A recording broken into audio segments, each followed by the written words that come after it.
and time limit before Bandicam starts recording. On to the next one, which is FPS. Now you only get FPS in game recorder mode. If we go to screen recorder mode, you can see FPS goes. So here you can mess with the FPS. It's kind of like Fraps here, because you can choose where you want it to be displayed, just simply by clicking.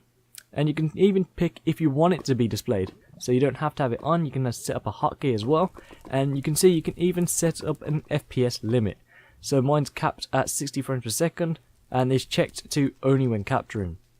Now next is video. So here you can set up some hotkeys once again. So you can record and stop. Now it's F10. I believe I set that up myself because I always used Camtasia for over a year, and of course I had to switch to Bandicam, so I set up F10. The reason F10 because Camtasia uses F10 the exact same settings.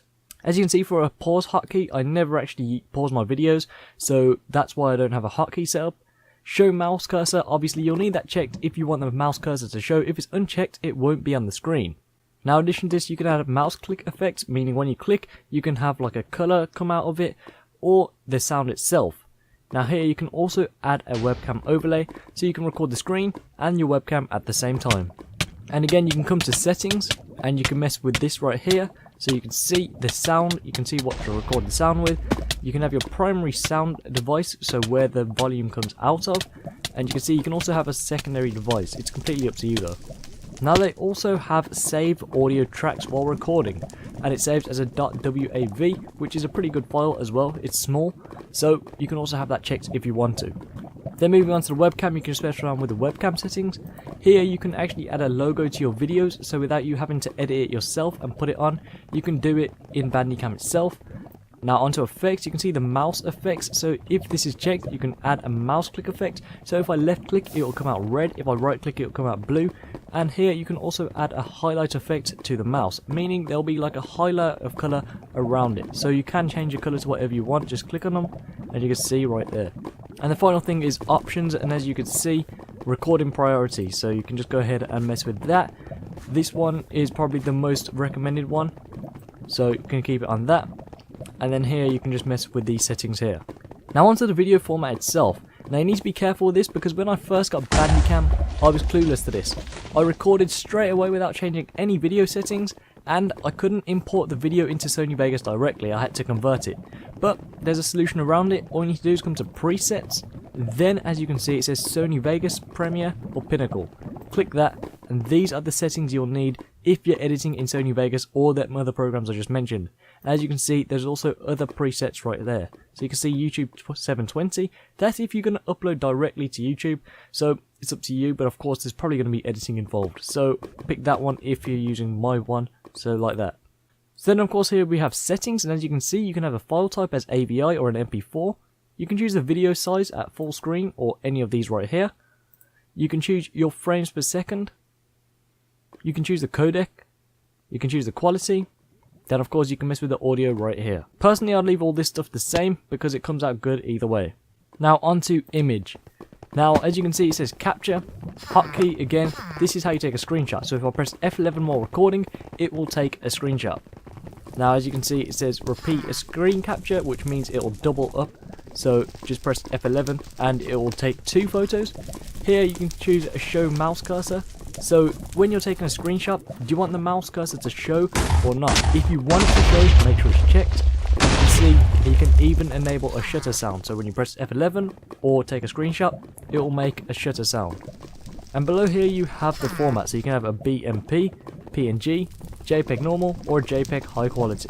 Moving on to the output, and as you can see, it's just showing you the video, the images, and it tells you where the videos will actually go. Now I've got no recordings, that's why it's not anything here, but if I had recordings, it will be right here, and it even tells you right there where the output folder is. So it's on my desktop, and if you left click it, it takes you to my desktop. And then of course we've got about, which you don't really need to worry about, but if you ever want to purchase it, simply press register from here. Now I know I just showed you everything in game recording mode, however if you notice, if we come to screen recording mode, the settings I've just told you are exactly the same. The only difference is you don't have FPS. So you can follow the steps I've just showed you for screen recording mode as well. Now there's one little setting just left, and it's this button right here. What this is going to do is remove all of this bar below. So if we press this, see it's just now going to be a little box. So if I go to this, you can see it's now going to come up. Now, very important thing, when you're on screen recording mode, you're going to get this up here. If you press this down arrow, and when you're recording, make sure you come here and press hide. And you can see it's going to come to your tray. Just X off that. And then you can drag this to your other monitor, or simply record, then minimize it, and then you're going to be recording your screen. If you didn't do what I just done, then you're going to get that little bar at the top. You're going to get this at the top of your video the entire time, and it will just be a bit annoying. But with this little bar here, it actually offers you quite a lot. If you press this restore button right here, you can mess with the resolution it captures. So you can pick a certain part, so you can pick like there for example, and then you can simply press record, you can take a screenshot, and you can come back here and show, hide, and then of course you got these settings right here. So size just means how much you want to record, the opacity, which means the bar of the opacity, and then adjust, so this just move left, and you can see it just moves it left a little bit, so it's kind of a waste that is. But here you've also got open output folder, and again this is on my desktop. Anyway, that is it. I've kept it as simple as I can. Hopefully you've been able to follow, and hopefully I made it easy for you. Like I said at the start of the video, if you'd like me to do this with another screen recorder, then be sure to let me know the screen recorder in the comments below. That's it for this video. Thank you so much for watching. Be sure to go follow me on Twitter. I'll keep you updated when I'm posting and what I'm posting. Also be sure to go and check out my technology news channel, where I'll keep you updated on the latest technology news. And finally, be sure to go and add me on Snapchat, which is sure to do throughout my day. So yes, been Casual Savage here. Thank you so much for watching. Please subscribe, rate, and peace.